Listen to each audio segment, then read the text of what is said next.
नमस्कार, स्वागत है आप सबका दिन भर की तमाम बड़ी और अहम खबरों के साथ। मैं हूं कवींद्र। शुरुआत हेडलाइन से।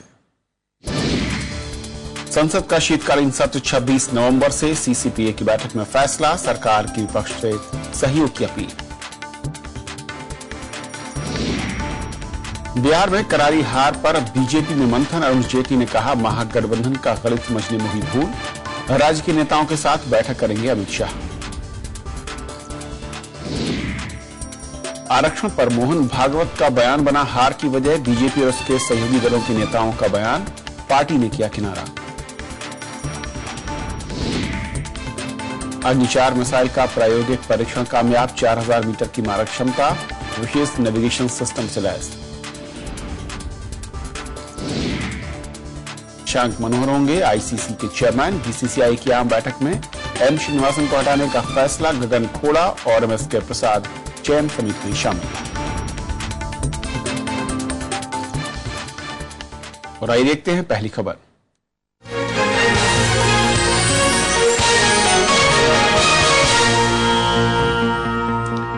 महागठबंधन में जहां जश्न का आलम है, तो वहीं बीजेपी में अब बारी चिंतन की है। और इसी कड़ी में बीजेपी संसदीय बोर्ड की बैठक हुई, जिसमें बीजेपी ने माना कि उनसे चुनावों के गणित को समझने में गलती हुई और महागठबंधन की एकजुटता ही हार की मुख्य वजह बनी। वहीं बैठक में आगे की रणनीति के लिए कुछ फैसले भी लिए गए। बिहार में हार की समीक्षा में बीजेपी के नेताओं ने ये साफ साफ माना कि महागठबंधन का गणित समझने में उनसे बड़ी चूक हुई। पार्टी का कहना है कि महागठबंधन की पार्टियों के बीच बीजेपी की उम्मीद से कहीं ज्यादा बेहतर तालमेल रहा। ये गणित इतना सरल नहीं होगा और इसलिए चुनाव में ये तीनों एक दूसरे का अपना टोटल वोट ट्रांसफर नहीं करवा पाएंगे। हमारे मुकाबले में जो गठबंधन था, उनकी वोट ट्रांसफरेबिलिटी बहुत अच्छी रही एक दूसरे को। इस करारी हार की जवाबदेही तय करने के सवाल पर पार्टी ने सामूहिक जिम्मेदारी की बात कहकर पल्ला झाड़ने की कोशिश की। हालांकि पार्टी ने कहा है कि अभी राज्य के नेताओं से भी हार के कारणों पर बात होगी। अध्यक्ष जी और हमारे संगठन मंत्री राज्य इकाई के नेताओं से भी बातचीत करेंगे। चुनाव के दौरान और उससे पहले संघ प्रमुख और बीजेपी नेताओं के विवादित बयान पर पार्टी का कहना है कि ये बयान हार की वजह नहीं माने जा सकते। That we have accepted the concept of reservations based on social considerations. I understand that is also the stand of the RSS, and therefore there should be no cause for any confusion on that account. BJP ने बिहार के चुनावों को दूसरे स्थानीय चुनावों से जोड़ने की कोशिश की। पार्टी का कहना है कि इन चुनावों को मोदी सरकार के कामकाज पर जनादेश नहीं माना जा सकता। साथ ही पार्टी ने कहा है कि विपक्ष के विरोध के बावजूद सरकार आर्थिक सुधारों के रास्ते पर कायम रहेगी। बिहार में हार की समीक्षा करने बैठे बीजेपी के नेता इस नतीजे पर पहुंचे कि वहां पर महागठबंधन के पार्टियां एक दूसरे को अपनी वोट ट्रांसफर करने में कामयाब रही और इसी वजह से वहां भारतीय जनता पार्टी को करारी हार मिली। पार्टी ने आरएसएस के मुखिया मोहन भागवत के आरक्षण पर दिए बयान को हार का कारण मानने से साफ इनकार किया। कैमरामैन चेतन के साथ श्याम सुंदर, राज्यसभा टीवी, दिल्ली। बिहार में बीजेपी की करारी हार के बाद विरोध के सुर भी सामने आ रहे हैं। हार का ठीकरा एक दूसरे पर फोड़ा जा रहा है। बीजेपी के कई नेता संघ को जिम्मेदार बता रहे हैं, तो कोई स्थानीय नेताओं को इसके लिए दोषी मान रहा है। बिहार में मिली शिकस्त के बाद अब बीजेपी में दोषारोपण का दौर शुरू हो गया है। बीजेपी नेता हुकुम नारायण ने तो इसके लिए सीधे संघ को जिम्मेदार ठहराया है। उन्होंने कहा कि संघ प्रमुख मोहन भागवत के आरक्षण पर दिए बयान ने बिहार में बीजेपी की हार की नींव रखी। इस आरक्षण के मामले में माननीय संघ प्रमुख के बयान ने बिहार के लोगों को अंतर से हिला दिया, लेकिन ये सबसे बड़ा कारण है। और इस कारण ने पिछड़ी जाति के जो लोग थे, वो 90% पिछड़े वर्ग के लोगों को एकजुट कर दिया, आक्रामक कर दिया। और उनके साथ साथ उसमें जो मुस्लिम समुदाय के लोग थे, वो भी इस आक्रामक एकजुटता में के साथ अपने को जोड़ लिया। साथ साथ मिलकर चुनाव लड़ने वाली बीजेपी की सहयोगी पार्टियों ने भी मोहन भागवत के बयान की टाइमिंग पर सवाल खड़े किए हैं। मोहन भागवत जी ने कहा कि आरक्षण की समीक्षा होनी चाहिए। आरक्षण की समीक्षा की बात कोई गलत नहीं कही, लेकिन अभी कहने की कोई जरूरत नहीं थी। इस चीज को लालू जी ने समाज में परोसने का काम किया कि भाजपा की सरकार आएगी तो आरक्षण को समाप्त कर दिया जाएगा। बिहार में करारी हार मिली है, लिहाजा प्रदेश में चुनाव की कमान संभालने वाले नेताओं की भूमिका पर भी सवाल उठ रहे हैं। पार्टी के एक धड़े का कहना है कि बीजेपी सांसद शत्रुघ्न सिन्हा और आर.के. सिंह के बागी तेवर ने पार्टी को अंदर ही अंदर नुकसान पहुंचाया है, जिसका असर साफ साफ नतीजों पर दिखा। पार्टी अब उन पर कार्रवाई करने का मन बना रही है। मैं मानती हूं कि बिहार के चुनाव को प्रभावित करने के लिए शत्रुघ्न सिन्हा जी ने उस समय पे बयान दिए और उस पैकेजिंग के वो बयान हिस्सा बन गए और पार्टी निश्चित रूप से कार्यवाही करेगी। उधर सांसद शत्रुघ्न सिन्हा ने एक बार फिर नीतीश कुमार से मुलाकात कर पार्टी को साफ संदेश दिया है कि उनके तेवर अभी भी बागी हैं। अब देखना यह है कि पार्टी किस रूप में बागी नेताओं पर कार्रवाई करती है। Bureau report, Rajya Sabha TV. और इस खबर और बातचीत करने के लिए स्टूडियो में साथ में वरिष्ठ पत्रकार प्रदीप कुमार सिंह। प्रदीप जी, स्वागत है आपका। और साथ ही साथ हमारे सहयोगी संवाददाता श्याम जोड़ रहे हैं, जो कि आज नजर बनाए हुए थे बीजेपी संसदीय बोर्ड की जो बैठक थी। श्याम, सबसे पहले आपसे समझना चाहूंगा कि जो बैठक हुई, तमाम बातें निकल कर आई, लेकिन ऐसा लगता है कि धीरे धीरे अब जो वजहें मैं कहूं कि मीडिया में थी या फिर जो जानकारों के लिहाज से थी, वही बातें बीजेपी के नेताओं के सुर में दिख रही हैं। नहीं, बिल्कुल जो बागी सुर अख्तियार कर रहे हैं वो उन्होंने शत्रुघ्न सिन्हा खास तौर पर या अरुण शौरी की बात करें, वो बिल्कुल साफ साफ उन बातों को की तरफ इशारा कर रहे हैं कि बहुत ज्यादा मोदी सेंट्रिक कैंपेन था। अमित शाह एक छत्र पूरे चुनाव कैंपेन को चला रहे थे। उन्होंने डेमोक्रेटिक तरीके से पार्टी के नेताओं को मौका नहीं दिया, उनका सहयोग नहीं लिया। ये सारी बातें तो हैं, लेकिन आज जो पार्लियामेंट्री बोर्ड की मीटिंग में जब हार की समीक्षा हुई और जहां जवाबदेही का सवाल है, उस पर जब सवाल किए गए, जब वित्त मंत्री अरुण जेटली प्रेस कॉन्फ्रेंस करने आए तो वो बहुत बचते हुए, टालते हुए इन सवालों को दिखे। उन्होंने कहा कि महागठबंधन का गणित अगर आप लोकसभा चुनाव में भी देखें तो अगर उनकी वोटों को जोड़ दें तो उस वक्त भी बीजेपी से ज्यादा महागठबंधन की वोट बनती थी और इस बार एक दूसरे को वोट ट्रांसफर करने में कामयाब रहे जनता दल यूनाइटेड, कांग्रेस और राष्ट्रीय जनता दल। उनका यह कहना था कि बीजेपी को इसकी उम्मीद नहीं थी। तो जवाबदेही का जहां तक सवाल है, उस मसले पर आज के पार्लियामेंट्री बोर्ड में कोई चर्चा या तो हुई नहीं या उस पर पार्टी अभी कोई बात करना नहीं चाहती है। जहां तक जो लोग मुखर होकर आलोचना कर रहे हैं लीडरशिप की, उनके खिलाफ जब एक्शन की भी बात की गई, अरुण जेटली से पूछा गया तो उनका कहना था कि पार्लियामेंट्री बोर्ड में उस पर भी कोई बात अभी नहीं हुई। कविंद्र, शुक्रिया श्याम इस बातचीत और अपडेट के लिए आपका। तो प्रदीप जी, श्याम क्योंकि बैठक में मौजूद थे, बेहतर उन्होंने बताया कि क्या क्या खबरें रही, लेकिन जिस तरीके से यह हार है और जिस तरीके से मैं कहूं कि चुनाव प्रचार या फिर जो रणनीतिकार थे बीजेपी में, आपको क्या लगता है कि वाकई असल मुद्दों पर मंथन होगा या फिर जैसे आमतौर पर बड़ी पार्टियों में होता है कि रिस्पॉन्सिबिलिटी हार की किसी और पर और जीत का सेहरा किसी और पर? नहीं, होगा कि नहीं ये कहना तो मुश्किल है, लेकिन होना चाहिए, क्योंकि ये लगातार दूसरी हार है। पहले दिल्ली और अब बिहार। दिल्ली की हार को माना गया कि एक अपवाद है, अलग तरह की कॉन्स्टिट्यूंसी थी, अलग तरह का चैलेंज था, उसके कारण जो है बहुत मजबूत नहीं थे हम, इसलिए हार गए। लेकिन बिहार की हार, उसके राष्ट्रीय राजनीति पर उसका असर पड़ेगा, उसके मायने जो है वो राष्ट्रीय है।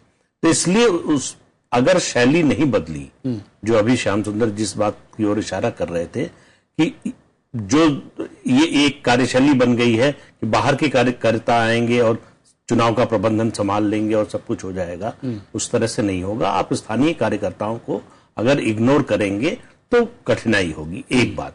दूसरी बात, आपको अपनी जो कोर स्ट्रेंथ है वो कभी नहीं छोड़ना चाहिए। आप लोकसभा चुनाव किस आधार पर जीते? विकास के मुद्दे, सबका साथ सबका विकास। बिहार में आप इसको भूल गए। बिहार में आप 10 साल के नीतीश कुमार के शासन में, बीच का जीतनराम मांझी का छोड़ दें तो 10 साल के शासन में 8 साल, 7.5-8 साल आप रहे। आपने उस सरकार की सारी उपलब्धियां नीतीश कुमार के खाते में डाल दी। 25 साल जब आपने कहा कि 25 साल से कुशासन है और बिहार का विकास नहीं हुआ, तो आपने अपने भी 8 साल उसी में डाल दिए। तो आप जो उपलब्धियां उस सरकार की थी उसको लेकर नीतीश कुमार घूमते रहे, आप उन पर हमला करते रहे कि विकास नहीं हुआ। जब आप पब्लिक मीटिंग में ये पूछते हैं कि बिजली आई, तो उसका जवाब जनता से क्या मिला सबको पता है जी। तो इस तरह की चीजें कि आपको आपके मुद्दे के आपकी स्ट्रेंथ क्या है, जातीय अस्मिता की राजनीति न बीजेपी की स्ट्रेंथ है न कांग्रेस की। दोनों पार्टियों के लिए एक अम्ब्रेला पार्टी की तरह अपने को खड़ा करने, जिस तरीके से प्रदीप जी ये बीजेपी में कहूं कि महागठबंधन के मैदान पर जाकर इस बार युद्ध लड़ रही थी, यानी कि हर उनके मुद्दे पर सफाई देते घूम रहे थे, लेकिन सवाल है कि जिस तरीके से पार्टी की हार हुई है, रणनीतिकार अमित शाह मैं कहूं कि लोकसभा चुनाव के बाद सबसे बड़े हीरो के तौर पर उभरे, लेकिन इन चुनावों के बाद क्या वाकई उनकी तरफ उंगलियां उठती दिख रही हैं? क्योंकि बीजेपी के कई नेता धीरे धीरे अब जिन्होंने बोलना शुरू किया है, अघोषित तरीके से उन्होंने इशारे किए हैं, वो कुछ यही करते हैं। नहीं, बिल्कुल देखिए, अगर जीत का सेहरा आपके सर होगा, जीत का श्रेय आप लेंगे, तो हार का दोष भी आप पर आएगा। इससे कैसे बच सकते हैं आप? अगर आपकी मर्जी से सब हो रहा है और उसके आधार पर जीत होती है, तो वो श्रेय आपका, और उसी आधार पर सब कुछ हो रहा है और हार जाए तो किसी और का दोष नहीं होगा। लेकिन क्या असल मंथन होगा? क्योंकि अरुण जेटली साहब ने आज कहा कि स्थानीय नेताओं से बातचीत की जाएगी और हमें महागठबंधन की जो वोट शेयर है उसको समझने में कहीं दिक्कत हुई, गलती हुई। नहीं, वो तो है ही, मान लीजिए कि वो हुई, लेकिन आपने अपनी कोर स्ट्रेंथ क्यों छोड़ दी? आपके जो मुद्दे थे उसको क्यों छोड़ दी? आपको पता है कि आपका वोटर जो है वो फ्लोटिंग वोटर है, वो स्थायी आप उस तरह का नहीं है कि लालू यादव का एम्प्लॉय किसी भी हालत में रहे, वो चारा घोटाले में कन्विक्ट हो जाएं, तब भी उनके साथ रहेगा। इस तरह का वोट बैंक तो आपके पास है नहीं। आपके पास मुद्दे हैं, आपके पास एक इंस्पिरेशनल लीडर है, लोकप्रिय नेता है, तो उसका वो जो कोर स्ट्रेंथ थी वो छोड़कर आप उनकी पिच पे खेलने चले गए। आप यदुवंशी की बात करने लगे, अति पिछड़ा, दलित, महादलित, ये आपकी कोर स्ट्रेंथ नहीं है, वहां आपको हारना था और हार गए। बिल्कुल, देखना होगा कि वाकई मंथन के बाद क्या बातें निकलती हैं सामने, और जो चुनाव से पहले भी कई नेता बयान दे रहे थे, चुनाव के बाद नतीजों के बाद भी कुछ नेता बयान दे रहे हैं, वाकई उनकी बात को तवज्जो मिलती है या फिर कार्रवाई होती है। बहुत शुक्रिया प्रदीप जी चर्चा में शामिल होने के लिए आपके। ये थी हमारी पहली खबर। छोटा सा ब्रेक लेंगे, ब्रेक के उस पार दिन भर की दूसरी बड़ी खबर।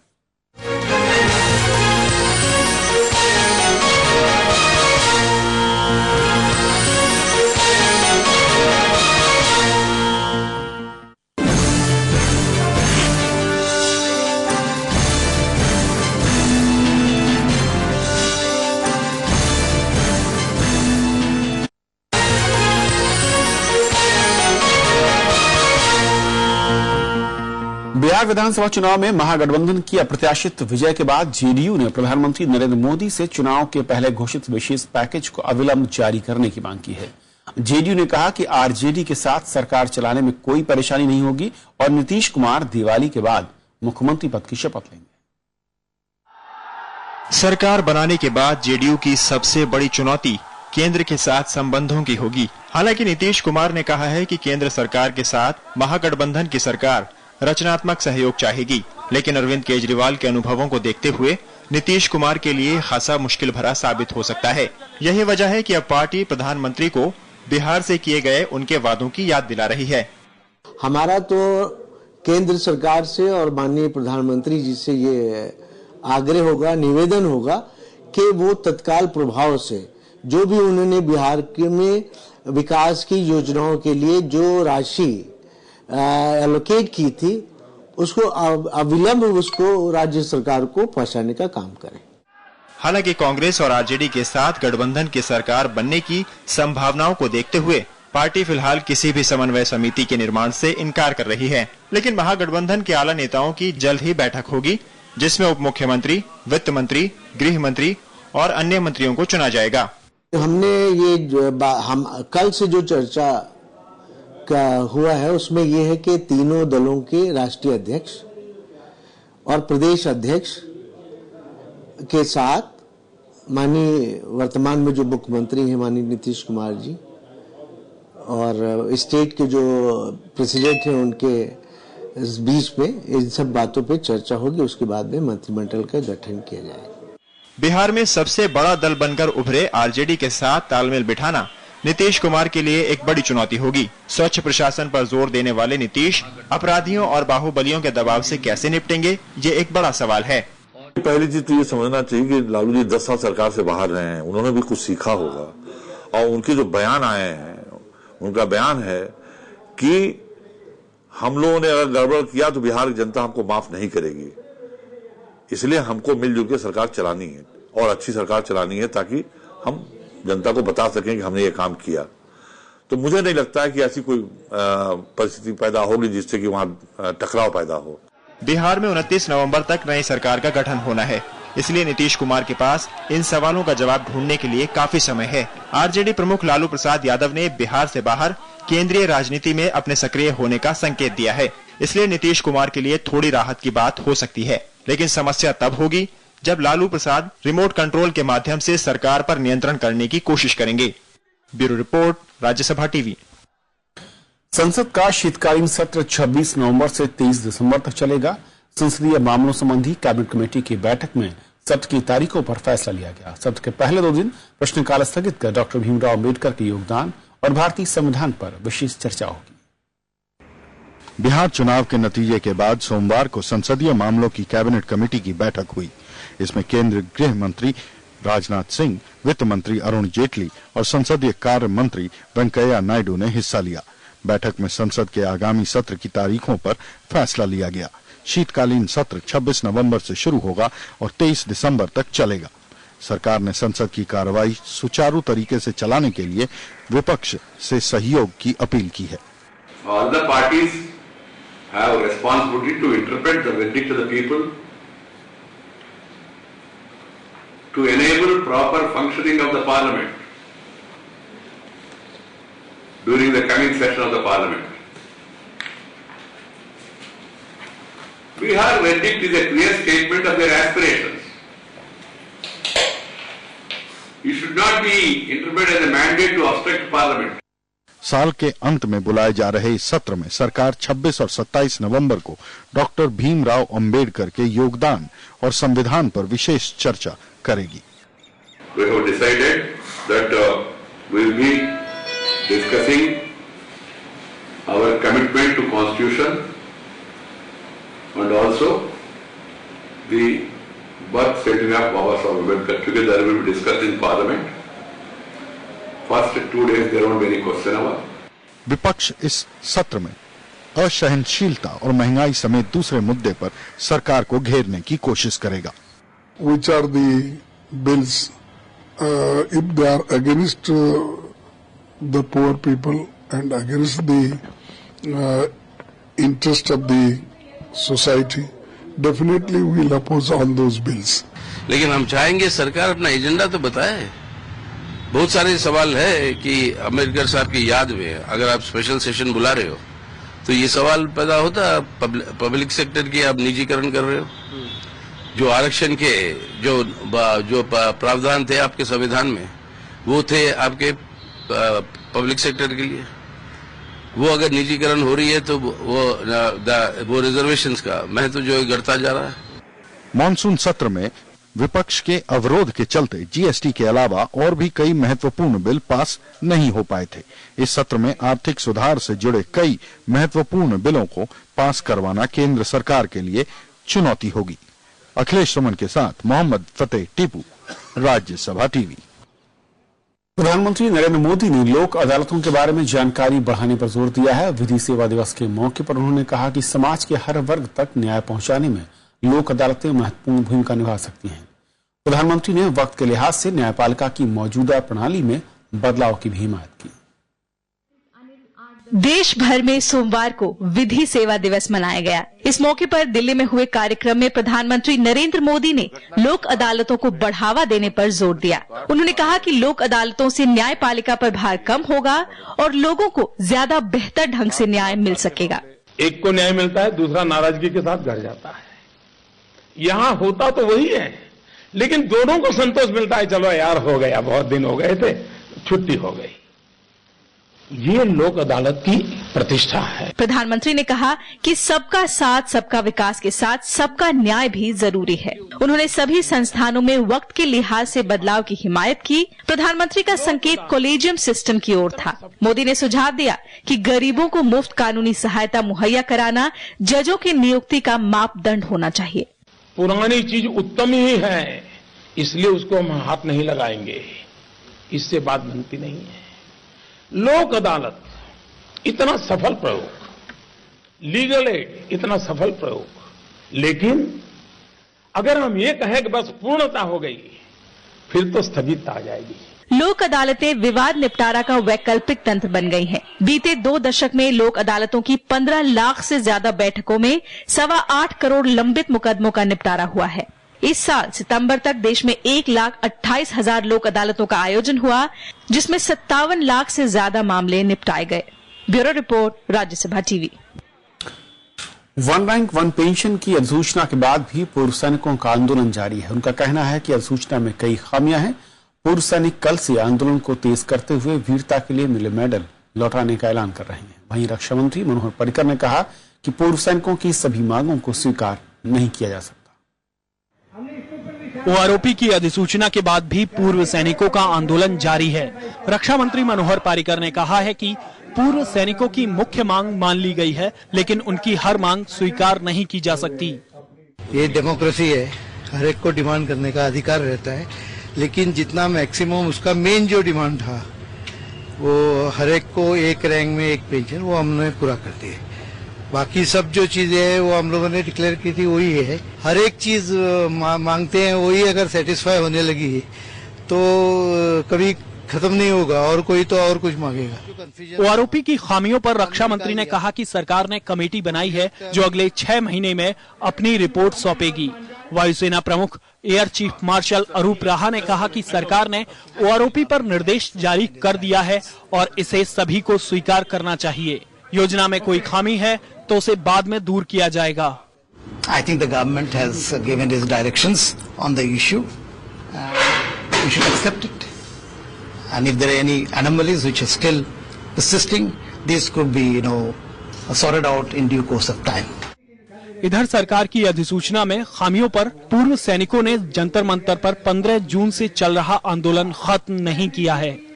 The basic principle of one rank one pension is a senior should never get pension less than a junior. That has been destroyed completely in this. Therefore, we reject the notification in totality. सरकार ने शनिवार को पूर्व सैनिक कर्मियों के लिए one rank one pension लागू करने की अधिसूचना जारी की थी। इसके मुताबिक पहले के पेंशन भोगियों की पेंशन साल 2013 की पेंशन के आधार पर तय की जाएगी और इसका फायदा 1 जुलाई 2014 से मिलेगा। Bureau report, Rajya Sabha TV. परमाणु हथियार ले जाने में सक्षम अग्नि-4 मिसाइल का आज प्रायोगिक परीक्षण किया गया। ओडिशा के Abdul Kalam island integrated test range से मोबाइल व्हीकल से अग्नि-4 मिसाइल को लॉन्च किया गया। ये परीक्षण सेना की रणनीतिक बल कमान यानी कि एसएफसी ने किया। अग्नि-4 मिसाइल 20 मीटर लंबी और 17 टन भारी है। सतह से सतह तक 4000 किलोमीटर तक ये मार कर सकती है और आधुनिक तकनीक का इस्तेमाल किया गया है। 5वीं पीढ़ी के कंप्यूटर से लैस है और अग्नि-4 में सटीकता निशाना लगाने के लिए विशेष नेविगेशन सिस्टम को भी लगाया गया है।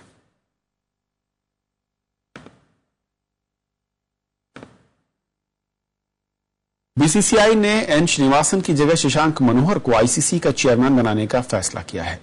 मुंबई में बोर्ड की सालाना आम बैठक में यह फैसला लिया गया। इसके अलावा टीम इंडिया के निदेशक रवि शास्त्री को आईपीएल संचालन परिषद से हटा दिया गया है। रोजर बिन्नी और राजिंदर सिंह हंस की जगह गगन खोड़ा और एमएसके प्रसाद को चयन समिति में अब शामिल किया गया है। नेपाल की कैबिनेट ने आज एक विशेष प्रस्ताव पारित किया है। प्रस्ताव में भारत से दवाइयां, गैस, पेट्रोलियम समेत दूसरे जरूरी सामानों की आपूर्ति बहाल करने की अपील की गई है। प्रधानमंत्री केपी ओली की अध्यक्षता में हुई कैबिनेट बैठक में यह प्रस्ताव पारित किया गया। मधेशी नेताओं के साथ सरकार की वार्ता विफल होने के बाद यह प्रस्ताव पारित किया गया है।